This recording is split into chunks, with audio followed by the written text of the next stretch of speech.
चलिए देखिए, last class में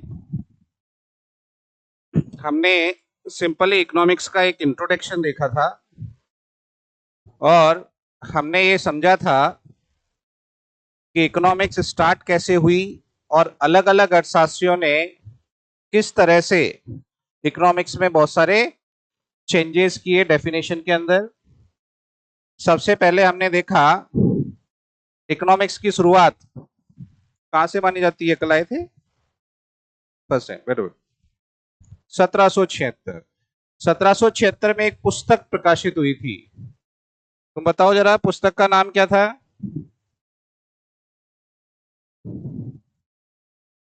देखो भाई, ये एक थोड़ी सी बुरी आदत है मेरी कि जो पिछली क्लास में पढ़ाया गया है, जब नेक्स्ट क्लास स्टार्ट होती है तो एक बार मैं उससे रिलेटेड कुछ क्वेश्चंस पूछता हूँ स्टूडेंट से, है ना, and you are suppose to reply. ये आपकी स्कूल की क्लासेस नहीं है, आपको जवाब देना चाहिए और आप जवाब नहीं दे रहे हैं तो अपने आप को धोखा दे रहे हैं। तो इसलिए आगे से भी ये ध्यान रखें कि जो आज पढ़ाया गया वो कल किसी से भी पूछा जा सकता है। या तो आप आते, आपको समझ में नहीं आया तो पहले मेरे से पूछिए कि सर कल आपने ये पढ़ाया था और ये एक बार वापस रिपीट कर दीजिए। और आप नहीं पूछते हैं तो इसका मतलब मैं ये समझूंगा कि आपको सब कुछ आ गया जो कल पढ़ाया था। और जब आ गया तो आने का मतलब केवल कॉपी तक सीमित नहीं होना चाहिए, दिमाग में रहना चाहिए, ठीक है ना। 1776 में एडम स्मिथ ने बुक प्रकाशित की। बुक का title wealth of nation, short में हम बोल देते हैं, तो शॉर्ट में याद रखें काफी है। उसमें एडम स्मिथ ने इकोनॉमिक्स के बारे में कहा कि इकोनॉमिक्स क्या है। एडम स्मिथ ने क्या कहा? साइंस ऑफ वेल्थ, धन का विज्ञान है। एडम स्मिथ ये कहता है कि वेल्थ की स्टडी करना ही इकोनॉमिक्स है। कहां से पैसा आ रहा है, कहां पैसा जा रहा है, बस उसका अध्ययन ही इकोनॉमिक्स है। और एडम स्मिथ को ही हम फादर ऑफ इकोनॉमिक्स बोलते हैं, फादर ऑफ मॉडर्न इकोनॉमिक्स बोलते हैं और फादर ऑफ माइक्रो इकोनॉमिक्स बोलते हैं। समझ में आई बात? जबकि फादर ऑफ मैक्रो इकोनॉमिक्स पे जाएंगे तो वहां जॉन मेनार्ड केन्स आ जाएंगे, ठीक है ना। Modern, father of modern economics क्यों बोलते हैं इसको? उस जमाने में 1776 में, आवाज नहीं आ रही है पीछे तक, 1776 के अंदर उन्होंने पूरा फाउंडेशन रख दिया इकोनॉमिक्स का। उस जमाने में वो ट्रेड थ्योरी देके चले गए, व्यापार की बात करके चले गए उस जमाने में। तो इसलिए वो सब मॉडर्न इकोनॉमिक्स से रिलेटेड है, इसलिए हम मॉडर्न इकोनॉमिक्स का जनक भी एडम स्मिथ को ही कहते हैं, ठीक है ना। लेकिन मैक्रो इकोनॉमिक्स का जनक पूछ लिया जाए तो जेएम केन्स आएगा, ठीक है ना, जॉन मेनार्ड केन्स। उसके बाद बढ़ते हैं हम, डेफिनेशन में बहुत सारे चेंजेस हुए। 1890 फिर से एक पुस्तक प्रकाशित हुई, टाइटल प्रिंसिपल्स ऑफ इकोनॉमिक्स, अर्थशास्त्र के सिद्धांत। किसने लिखा? एल्फ्रेड मार्शल ने। मार्शल ने क्या कहा इकोनॉमिक्स के बारे में? Economics is the science of wellbeing, अर्थशास्त्र एक कल्याण का विज्ञान है। मार्शल का कहना था। एडम स्मिथ आधी अधूरी बात कर रहे हैं। एडम स्मिथ सिर्फ इस चीज पे फोकस करते हैं कि पैसा, जबकि किसी भी व्यक्ति का अंतिम उद्देश्य पैसा कमाना नहीं होता है। पैसा तो एक माध्यम का काम करता है, अंतिम उद्देश्य क्या होता है? अपना कल्याण प्राप्त करना। मतलब how will you uplift your standard of living by that wealth, that is economics.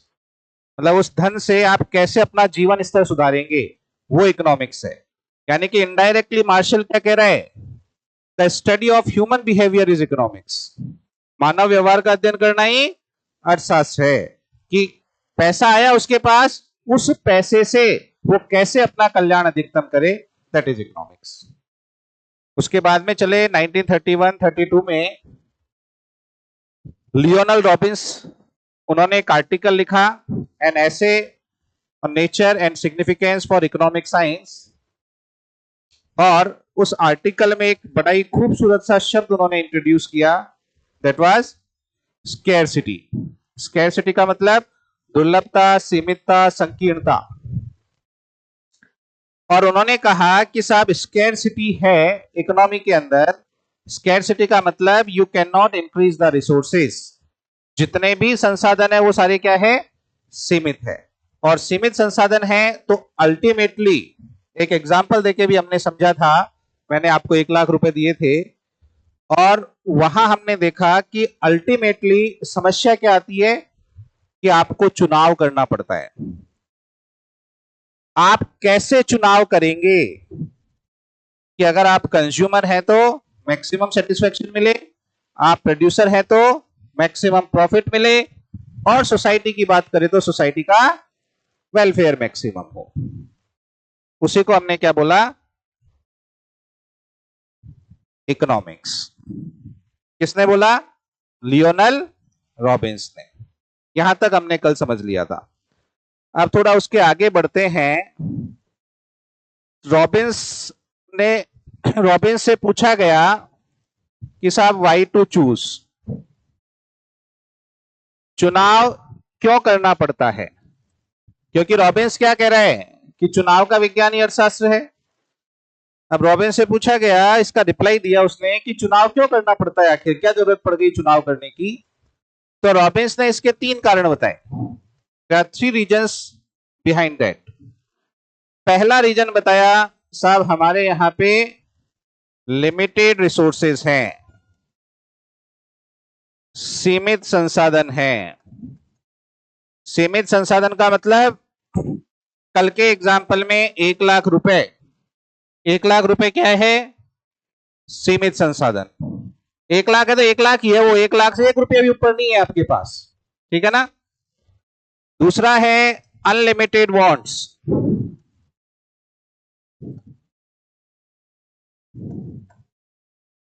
असीमित इच्छाएं बोल दो या आवश्यकताएं बोल दो, एक ही बात है यहां पे। इंसान की इच्छाएं या आवश्यकताएं अनलिमिटेड होती है। जैसे आपने देखा कल आपको 1 लाख रुपए दिए गए थे और आपने क्या देखा, 1 लाख में सवा मणि भी कर दें, पेरेंट्स को भी दे दें, कपड़े भी खरीद लें, पार्टी भी दे दें, घर भी खरीद ले, 4 व्हीलर का डाउन पेमेंट भी कर दे, बहुत सारे असंख्य चीजें हैं, असीमित है। संसाधन सीमित है 1 लाख रुपए, आवश्यकताएं असीमित है, इसलिए आपको क्या करना पड़ता है, चुनाव करना पड़ेगा कि कौन सी आपकी प्रायोरिटी है, वही काम करेंगे। That is economics. और तीसरा क्या है, ऑल्टरनेटिव यूसेस ऑफ रिसोर्सेस।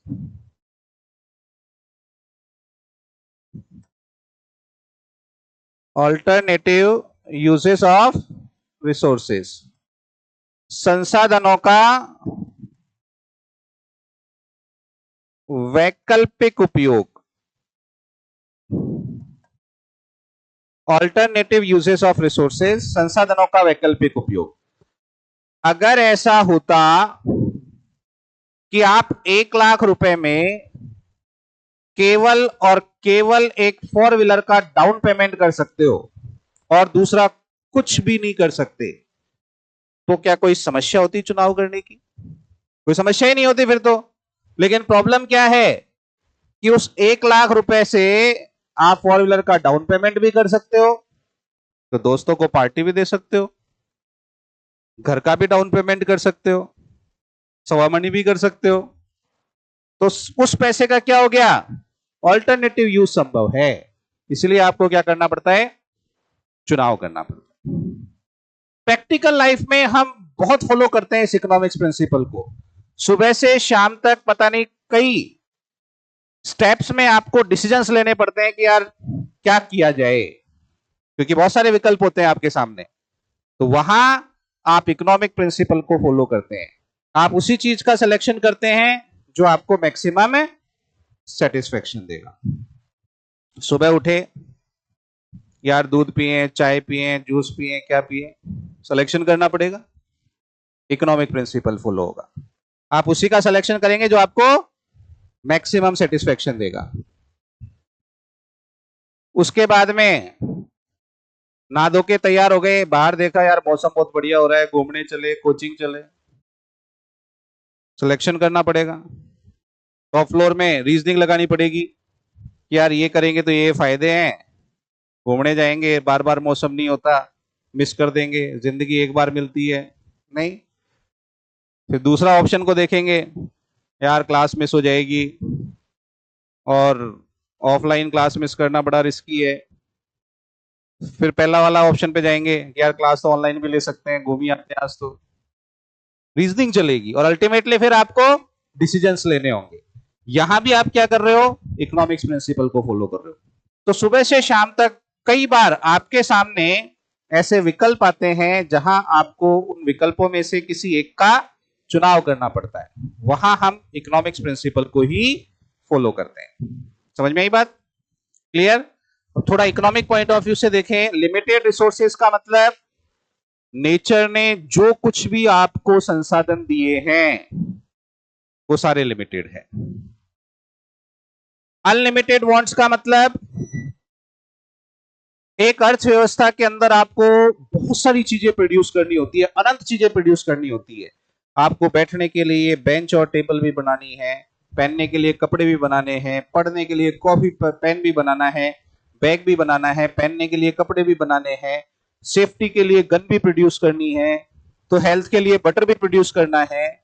सैकड़ों अनंत चीजें हैं, लेकिन प्रॉब्लम क्या है, संसाधन सीमित है। इसलिए हमें क्या करना पड़ता है, चुनाव करना पड़ रहा है कि हमें हमारी अर्थव्यवस्था में कौन कौन सी चीजें पैदा करनी है। That is economics. आप चुनाव कैसे करेंगे, यही इकोनॉमिक्स है। ऑल्टरनेटिव यूजेस ऑफ रिसोर्सेज का मतलब, मान लो एक पीस ऑफ लैंड की बात करें, लैंड तो नेचर ने दी है आपको, संसाधन है, तो उस लैंड पर आप अपना प्यारा सा घर भी बना सकते हो, उस लैंड पे एक फैक्ट्री भी डाल सकते हो, उस लैंड पे आप कल्टीवेशन भी कर सकते हो, उस लैंड पे फार्म हाउस भी डेवलप कर सकते हो। ऑप्शन है ना आपके पास, तो इसलिए आपको क्या करना पड़ता है, चुनाव करना पड़ता है। तो वैकल्पिक उपयोग की वजह से भी चुनाव करना पड़ता है। आप ऐसे समझें कि एक अर्थव्यवस्था के अंदर लेबर और कैपिटल, इनको यूज करके आप गन भी प्रोड्यूस कर सकते हो, और वही लेबर और वही कैपिटल को यूज करके आप बटर भी प्रोड्यूस कर सकते हो इकोनॉमी के अंदर। ऐसे थोड़ी होता है कि लेबर जो पैदा हुआ बस फिक्स हो गया, भाई ये तो पैदा हो गया तो ये इस काम के लिए पैदा हुआ है, नहीं, उसके वैकल्पिक यूज है। आप उसको इकोनॉमी में किसी भी एक्टिविटी में एंगेज कर सकते हो, इसलिए आपको क्या करना पड़ता है, चुनाव करना पड़ता है। और ये चुनाव कैसे करेंगे, यही अर्थशास्त्र है, यही इकोनॉमिक्स है। समझ में आई बात? ये कौन कह रहा है, लियोनेल रॉबिन्स। अच्छी लगी डेफिनेशन? थोड़ा एडिशन किया, मार्शल से आगे बढ़ा, तो चलो एक बार इसको लिख लेते हैं।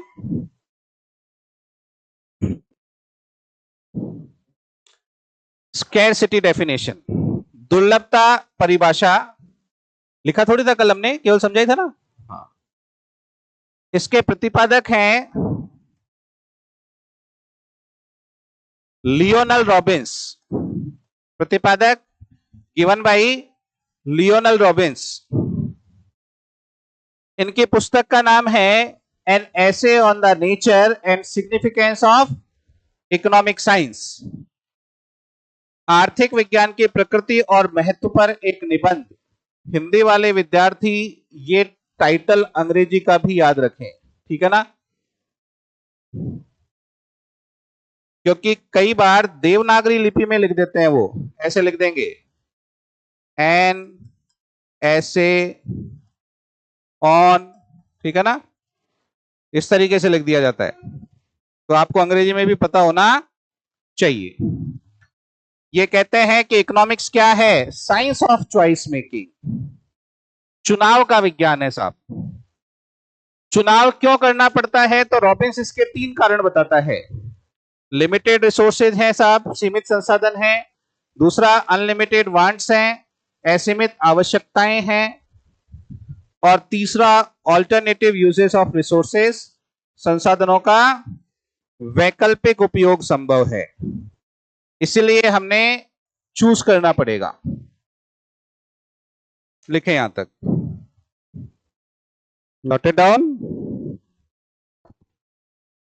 अब एक लाइन और लिख लें रॉबिन्स मेड इकोनॉमिक्स ए पॉजिटिव साइंस। क्या होता है पॉजिटिव साइंस अभी हम समझेंगे, लेकिन इस स्टेटमेंट को यहीं लिख लें क्योंकि रॉबिन्स की बात चल रही है। रॉबिन्स ने अर्थशास्त्र को एक सकारात्मक विज्ञान बनाया और इसके साथी अर्थशास्त्री हैं एपी लर्नर साहब। लिख लिया।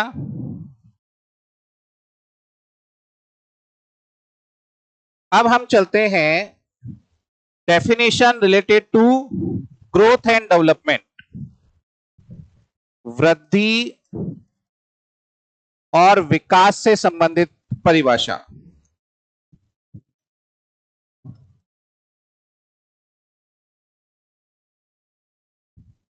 इस इससे जो नाम एसोसिएट होता है दैट इज पोल सैम्यूल्सन।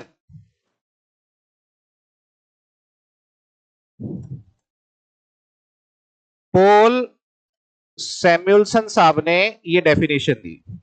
पोल सैम्यूल्सन साहब ये कहते हैं कि इकोनॉमिक्स क्या है।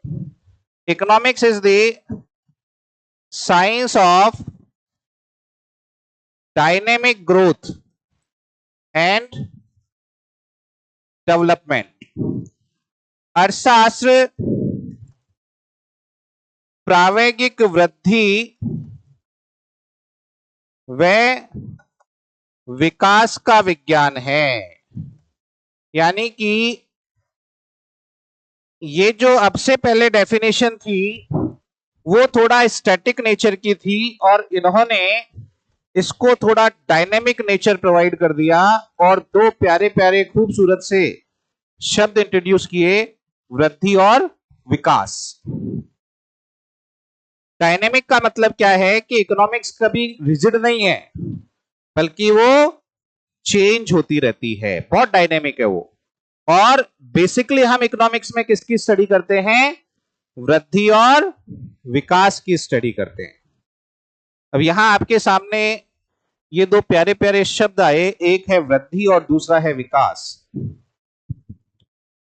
बताएंगे आप कि इन दोनों में क्या डिफरेंस है? कोई बताना चाहेगा? What the difference between growth and development?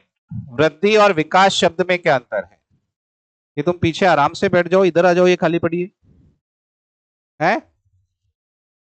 आने की जगह नहीं, इधर हो क्या हो, इधर हो क्या जाओ।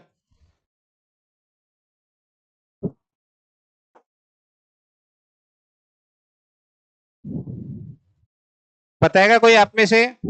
हाँ, वृद्धि एक टाइम के बाद रुक जाएगी और विकास चलता रहेगा। जैसे कोई एग्जाम्पल दो साहब, ये वृद्धि हो गई, ये रुक गई, और ये विकास हो रहा है, ये चल रहा है। कोई एग्जाम्पल समझाओ, ऐसे तो क्या माने? हाँ बोलो। मात्रात्मक है मतलब तोल सकते हैं, 1 किलो 2 किलो ऐसे। लंबाई बढ़ेगी।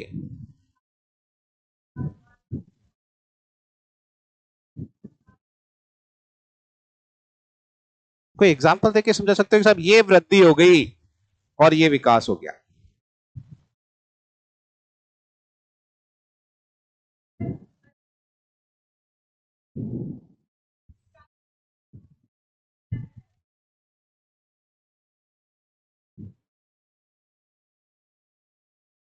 ठीक है, काफी कुछ ठीक बोला है। हाँ,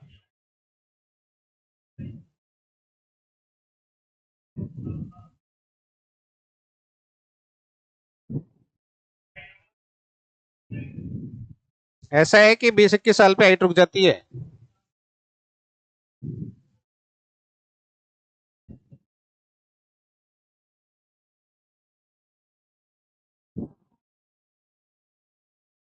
वेरी गुड, चलो एफर्ट्स तो कर रहे हो आज आप, कल से तो अच्छा है।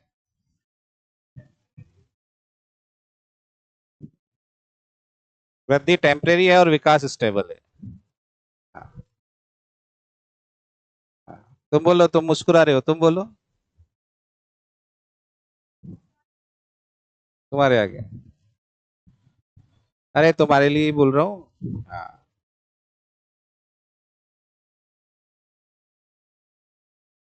बोले साहब वृद्धि तो मेरी फ्रेंड का नाम है और विकास मेरा पड़ोसी है। ऐसा सही है, बात तो गलत नहीं है ना। वृद्धि एक लड़की का ही नाम हो सकता है, विकास एक लड़के का ही नाम हो सकता है। डिफरेंस तो है। देखिए काफी ठीक बताया कोशिश की। अब सुनिए, वृद्धि क्या है। वृद्धि एक मात्रात्मक शब्द है, क्वांटिटेटिव कंसेप्ट है, जबकि डेवलपमेंट एक क्वालिटेटिव कंसेप्ट है, गुणात्मक शब्द है। वृद्धि का मतलब क्या है? देखिए, आप अवतरित हुए, उसके बाद में आपकी अभी लगभग 20 प्लस 25, 20 से 25 के बीच की एज होगी। हाइट भी करीब 5 फीट के आसपास हो गई। वेट भी करीब, है ना, 70 के आसपास चल रहा होगा, 60 के आसपास चल रहा होगा। कईयों का तो 3 डिजिट में भी हो गया होगा, ऐसे कम दिख रहे हैं। तो इसका मतलब आपकी क्या हो गई? वृद्धि हो गई। समझ में आई बात? लेकिन अभी भी आपका बैठने का तरीका, बात करने का तरीका, बोलने का तरीका, डिस्कशन करने का तरीका बच्चों जैसा बना हुआ है। बात बात पे जिद करते हैं। मैच्योरिटी नाम की कोई चीज नहीं है, समझना चाहते नहीं है। तो इसका मतलब अभी आपका विकास नहीं हुआ। समझ में आया? ये तो मैंने वैसे एग्जांपल दिया। अब इकोनॉमी के पॉइंट ऑफ व्यू से देखें हम। ग्रोथ शब्द का मतलब क्या होता है? Increase in per capita income. यदि किसी देश में प्रति व्यक्ति आय बढ़ रही है तो उसका मतलब वो देश ग्रोथ कर रहा है। इनकम से मतलब है केवल मॉनेटरी टर्म्स में मतलब है ग्रोथ का, जबकि डेवलपमेंट का मतलब थोड़ा ब्रॉड है। ये एक ब्रॉड कॉन्सेप्ट है, इसमें हम ग्रोथ तो शामिल करेंगे ही करेंगे, वृद्धि तो शामिल होगी ही होगी, उसके साथ साथ और भी बहुत सारे चेंजेस होंगे इकोनॉमी के अंदर। जैसे इंस्टीट्यूशनल चेंजेस होने चाहिए, संस्थागत परिवर्तन होने चाहिए। इंस्टीट्यूशनल चेंज, आधारभूत परिवर्तन होने चाहिए, आधारभूत संरचना में परिवर्तन होना चाहिए। इंफ्रास्ट्रक्चरल चेंज, सोशल चेंज होने चाहिए, सामाजिक परिवर्तन होने चाहिए, पॉलिटिकल चेंजेस होने चाहिए, तब जाके हम डेवलपमेंट की कैटेगरी में आएंगे। मतलब वृद्धि का मतलब सिंपली अगर आपकी इनकम बढ़ रही है तो आपकी ग्रोथ हो रही है इकोनॉमी की। लेकिन डेवलपमेंट थोड़ा ब्रॉड कॉन्सेप्ट है, इसमें वृद्धि के साथ साथ और भी चेंजेस होने चाहिए। जैसे कि हम बात करें संस्थागत परिवर्तन, ये शब्द लिखा मैंने, संस्थागत परिवर्तन।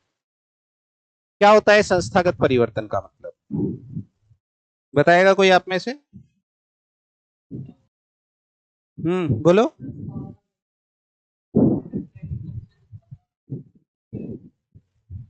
संस्थागत परिवर्तन, संस्था शब्द का मतलब, अच्छा आप लोगों ने सबने मॉडर्न हिस्ट्री पढ़ी होगी, सुना होगा राजा राम मोहन राय ने कौन से परिवर्तन किए? संस्थागत। सुना होगा ना, ये स्टेटमेंट पढ़ा होगा हिंदी में। तो क्या होता है संस्थागत परिवर्तन? ए तुम जो पहले पढ़ चुके वो नहीं, जो नए हैं उनको बताने दो। तुमने तो क्लासेस ली हुई है ना।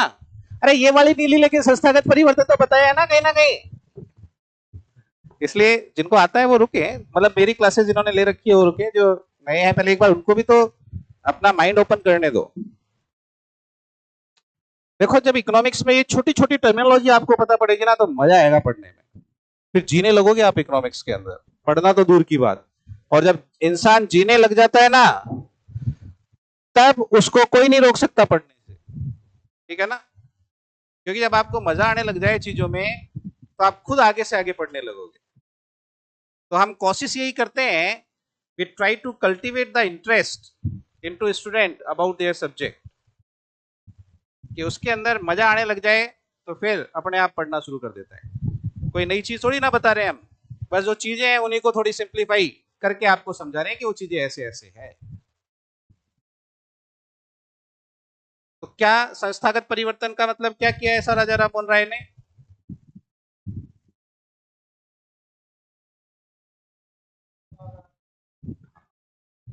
Very good. संस्था शब्द का मतलब क्या होता है यहाँ?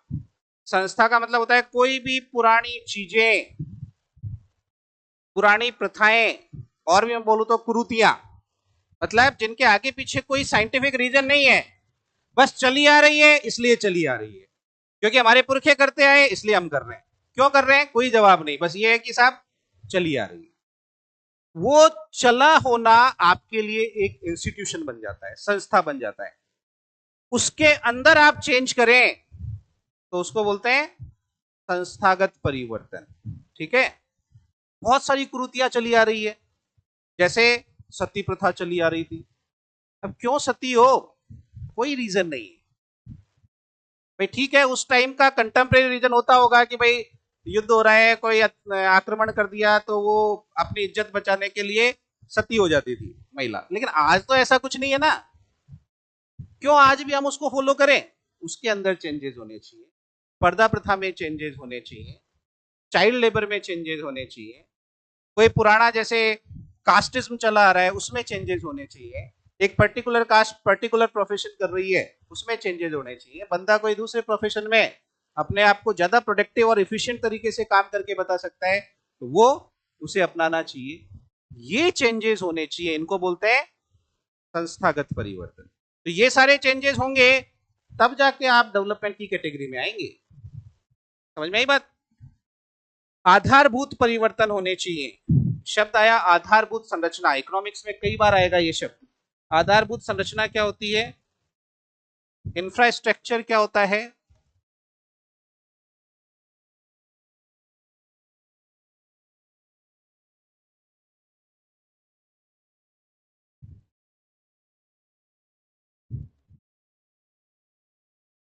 इंफ्रास्ट्रक्चर दो तरीके का होता है, एक होता है फिजिकल, भौतिक, और एक होता है सोशल, सामाजिक। फिजिकल इंफ्रास्ट्रक्चर में क्या क्या आते हैं? तीन आइटम आते हैं। कौन कौन से? हाँ वेरी गुड। ऊर्जा, एनर्जी, नेक्स्ट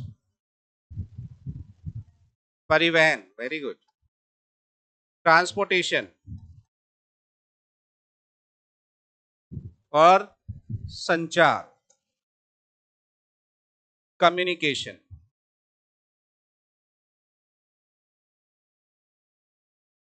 ऊर्जा के अंदर हर तरीके की ऊर्जा आ जाएगी, चाहे वो एटॉमिक एनर्जी हो, हाइडल एनर्जी हो, आणविक ऊर्जा, पवन ऊर्जा, सौर ऊर्जा, जितनी भी ऊर्जाएं होती है वो सब आ जाएंगी। ट्रांसपोर्टेशन में हर तरीके का ट्रांसपोर्टेशन, चाहे वो रोड ट्रांसपोर्टेशन हो, चाहे वो रेल ट्रांसपोर्टेशन हो, चाहे वो एयर ट्रांसपोर्टेशन हो, कोई सा भी हो, वाटर ट्रांसपोर्टेशन हो, सब आ जाएंगे। कम्युनिकेशन, जो भी आईटी से रिलेटेड आज कम्युनिकेशन की क्रांति चल रही है ना, चाहे वो एक मैसेज को दूसरी जगह पहुंचाने की बात करें, ठीक है ना, ट्रांसपोर्टेशन सर्विसेज, कोरियर सर्विसेज, ये सारी आ जाएगी उसके अंदर। मेलिंग, पोस्ट ऑफिस सर्विस, आजकल तो पोस्ट ऑफिस तो लगभग खत्म सा ही हो गया है, ठीक है ना। वो दौर चला गया जब लोग बाग खत लिखा करते थे, आजकल तो डायरेक्ट मैसेज टाइप करके भेजते हैं। तो वो सब आ जाएंगे कम्युनिकेशन में। समझ में आई बात? और सोशल के अंदर मेनली दो चीजें शामिल होती है। कौन कौन सी? हेल्थ एंड एजुकेशन, शिक्षा और स्वास्थ्य। ये दो चीजें सोशल इंफ्रास्ट्रक्चर का पार्ट है। तो हम डेवलपमेंट की कैटेगरी में कंट्री को कब डालेंगे?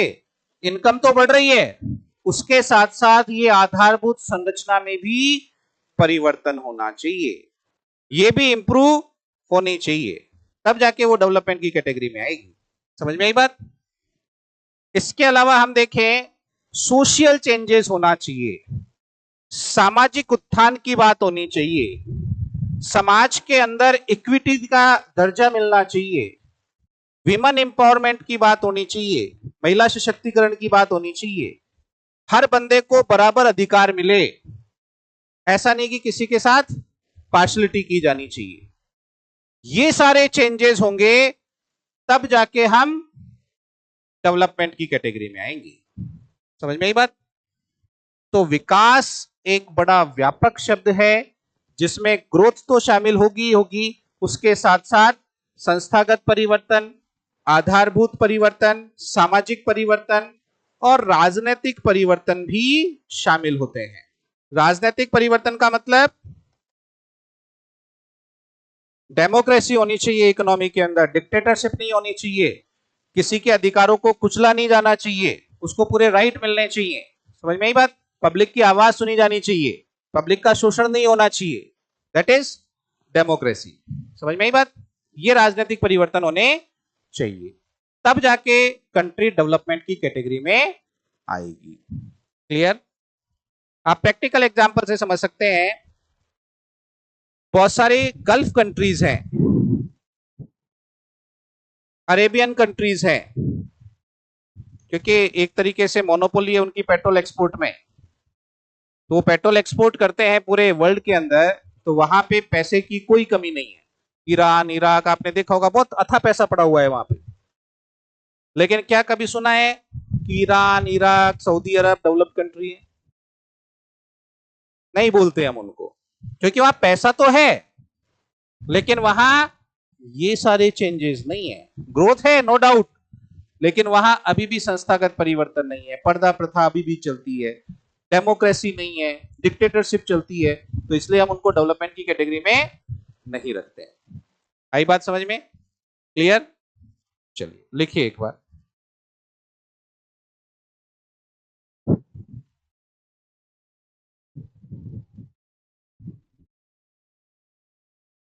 ग्रोथ एंड डेवलपमेंट डेफिनेशन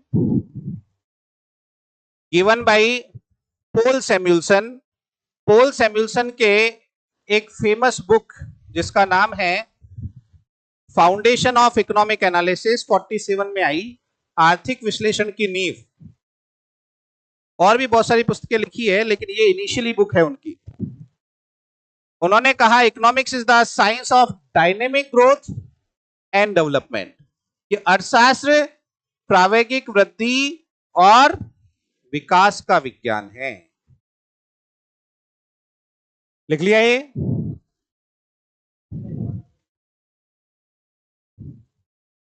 क्या नहीं, ये तो अभी यहां तक लिख लिया ना। अब यहां पे वृद्धि और विकास ये दो शब्द लिख लो, इनका मतलब लिखो। वृद्धि का मतलब increase in per capita income, विकास का मतलब वृद्धि के साथ साथ ये सारे परिवर्तन।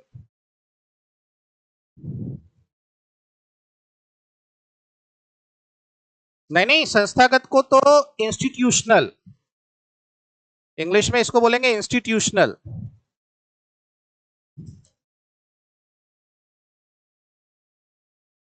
इंस्टीट्यूशनल चेंजेस, सामाजिक परिवर्तन और राजनीतिक परिवर्तन, पॉलिटिकल चेंजेस। लिख लिया सबने? यहां आधारभूत संरचना का मतलब लिख लो। ये शब्द इकोनॉमिक्स में मैं कई बार यूज करूंगा। आधारभूत संरचना, जैसे ही मैं शब्द बोलूं माइंड में पिक्चर बननी चाहिए। दो तरीके की है, भौतिक और सामाजिक। इस भौतिक को आप आर्थिक भी बोल देते हो, कभी कभी इकोनॉमिक भी बोला जा सकता है, फिजिकल भी बोला जा सकता है, और ये सोशल। तो इसको स्लाइस करके इकोनॉमिक भी लिख लो। इकोनॉमिक, भौतिक या आर्थिक। तीन चीजें आती है, ऊर्जा, परिवहन और संचार। आपसे ऐसे ही पूछ ले कि भौतिक आधारभूत संरचना में कौन सा शामिल नहीं है, 3 आपको ये दे देगा, चौथा बैंकिंग दे देगा, तो आंसर क्या हो जाएगा? बैंकिंग। ठीक है ना?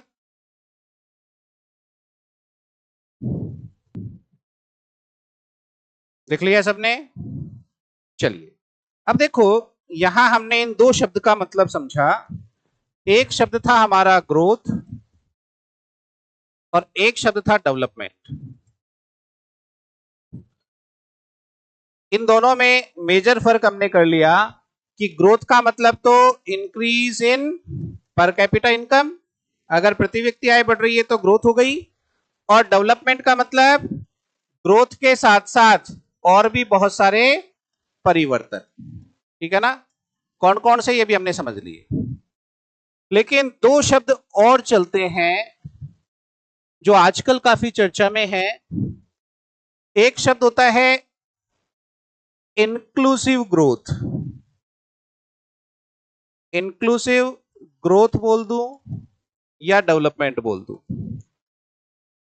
समावेशी वृद्धि शब्द भी यूज में लिया जाता है या फिर समावेशी विकास शब्द भी यूज में ले लेते हैं हम। ठीक है? और एक है सस्टेनेबल, हिंदी में बोलते हैं पोषणीय या सतत या धारणीय, कई शब्द चलते हैं हिंदी में। वही वृद्धि भी बोला जा सकता है या फिर विकास भी बोला जा सकता है। अलग अलग जगह अलग अलग शब्द काम में लिए जाते हैं, सस्टेनेबल, ग्रोथ या फिर डेवलपमेंट। इंक्लूसिव और सस्टेनेबल, इन 2 शब्दों में फर्क क्या है? अलग अलग है, आइसोलेटेड है। हम इनका मीनिंग जानना चाह रहे हैं कि इंक्लूसिव शब्द का मतलब क्या होता है और सस्टेनेबल शब्द का मतलब क्या होता है। आपने सुना होगा कि साहब हमारी जो 11वीं पंचवर्षीय योजना थी उसमें यह शब्द पहली बार यूज में लिया गया, towards faster and more inclusive growth, ये इसका टाइटल रखा गया है ना, अधिक समावेशी विकास की ओर। और जो 12वीं पंचवर्षीय योजना थी उसमें थीम सस्टेनेबल की भी जोड़ दी गई और उसका थीम रखा गया towards more faster inclusive and sustainable growth. मतलब 12वीं पंचवर्षीय योजना में यह शब्द इंट्रोड्यूस किया गया और 11वीं पंचवर्षीय योजना में यह शब्द इंट्रोड्यूस किया गया। इनका मतलब क्या है? What do you mean by inclusive growth या इंक्लूसिव डेवलपमेंट? समावेशी वृद्धि का मतलब क्या है या विकास का मतलब क्या है? बताएगा कोई?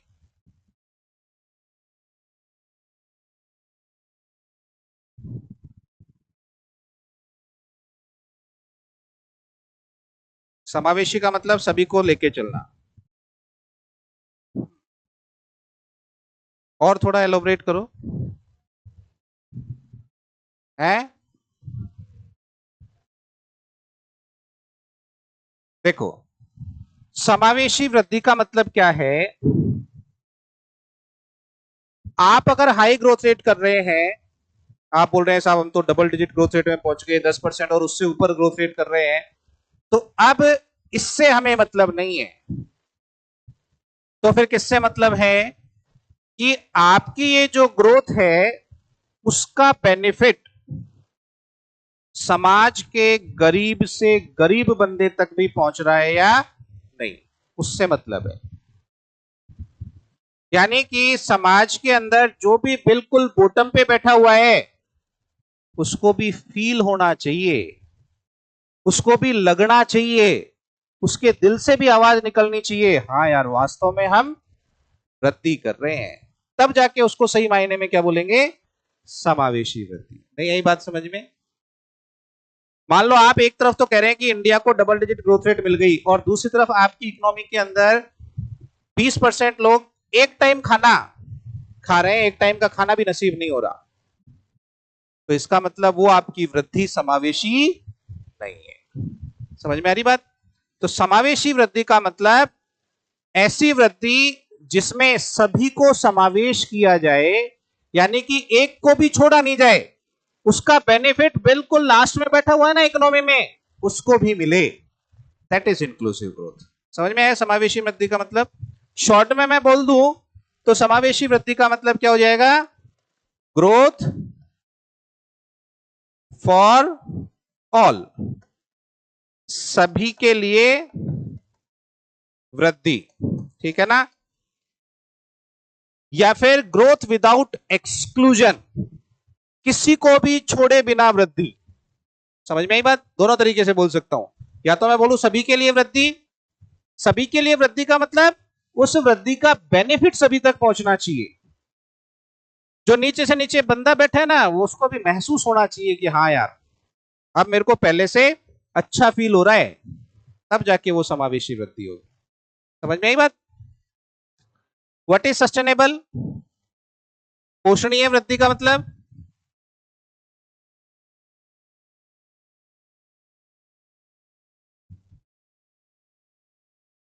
है, हाँ वेरी गुड। आपने एक टीवी में ऐड देखा होगा आजकल, ये ऐड काफी आता है टीवी के अंदर, अगर आप देखते हो टीवी तो। वैसे स्टूडेंट लाइफ में तो टीवी मतलब बहुत हाई डिग्री का नेगेटिव कोरिलेशन है, नहीं?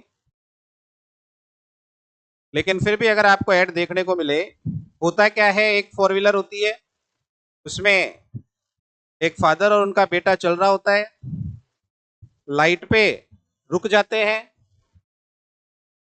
और गाड़ी स्टार्ट रहती है। लाइट भी काफी लंबी रहती है, 2 मिनट 2.5 मिनट की, दिल्ली जैसी सिटी की बात चल रही है।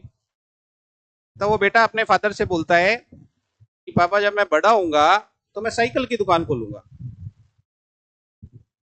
तो फादर बड़ा शौक हो जाता है कि यार मैं लाखों करोड़ों इसके लिए छोड़ के जा रहा हूं और ये बोल रहा है कि मैं साइकिल की दुकान खोलूंगा। वो पूछता है उससे कि क्यों भाई, साइकिल की दुकान क्यों खोलेगा? तब उसका कितना सुंदर सा जवाब आता है कि बोले आप जिस तरीके से पेट्रोल को खर्च कर रहे हो, तो हम बड़े होंगे हमारे तक तो पेट्रोल बचेगा ही नहीं। जब पेट्रोल नहीं बचेगा तो पूरी दुनिया साइकिल ही चलाएगी, और जब पूरी दुनिया साइकिल चलाएगी तो मैं साइकिल की दुकान खोलूंगा। मतलब उसके स्टेटमेंट में बहुत बड़ा मैसेज है। मतलब आज आप संसाधनों को इस तरह से यूज कर रहे हैं कि आने वाली पीढ़ी के लिए कुछ नहीं छोड़ रहे, तो आने वाली पीढ़ी तो यही करेगी ना, यही सोचेगी। तो that is not sustainable development. Sustainable development का मतलब आप अपने संसाधनों को इस तरीके से उपयोग में लें कि आने वाली जनरेशन भी उन संसाधनों का उपयोग कर सके। That is sustainable. समझ में आ रही बात? यानी कि ऐसा नहीं बस आज हमारे पास संसाधन है, आज उनका उपयोग कर लो, पता नहीं कल हो ना हो। That's not sustainable. सस्टेनेबल का मतलब कल के लिए भी संसाधन बचा के रखें आप। समझ में आ रही है? तो हम इसको कह सकते हैं कि इस तरीके से ग्रोथ करना कि आने वाली पीढ़ी भी इनका उपयोग कर सके। तो ये 2 शब्द लिख लो और उनके बारे में थोड़ा सा लिखो। पहला शब्द लिखो इंक्लूसिव ग्रोथ या डेवलपमेंट, समावेशी वृद्धि या विकास।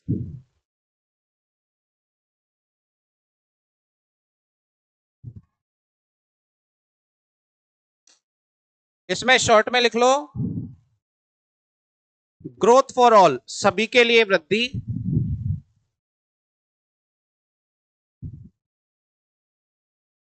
अर्थात एक बार लाइन में भी लिख लो, अर्थात वृद्धि का लाभ समाज के गरीब से गरीब लोगों तक पहुंचे। It means benefit of growth, benefit of growth must reach to poorest of the poor, poorest of the poor in the society। ये समावेशी है, ठीक है ना? और पोषणीय का मतलब लिखो, पोषणीय बोल दो, सतत बोल दो, धारणीय बोल दो, ये कई शब्द चलते हैं, ठीक है ना? हिंदी में, इंग्लिश में एक ही शब्द है सस्टेनेबल।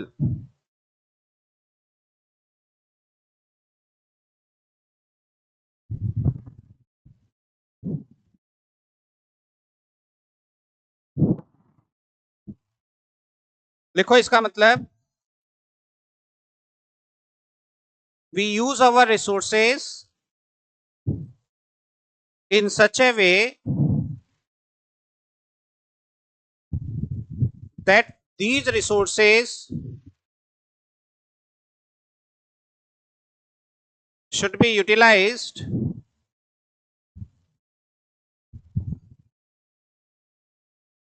by forthcoming generation. संसाधनों का उपयोग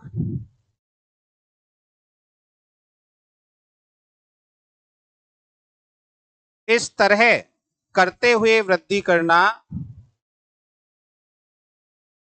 संसाधनों का उपयोग इस तरह करते हुए वृद्धि करना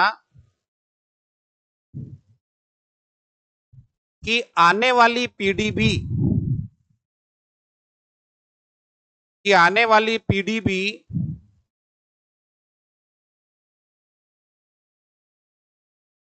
उनका उपयोग कर सके।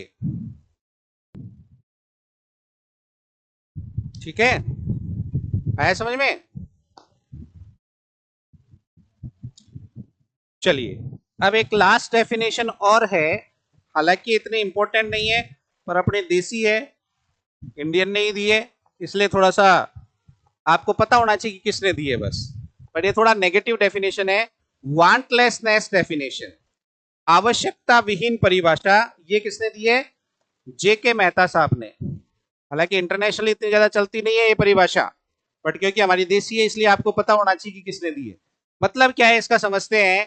ये जस्ट रिवर्स बात करते हैं, ये कहते हैं कि साहब इंसान की आवश्यकताएं असीमित है, तो इकोनॉमिक्स क्या है कि उन आवश्यकताओं को आप कम करिए, सीमित करिए और अपने आप में सेटिस्फाई रहिए।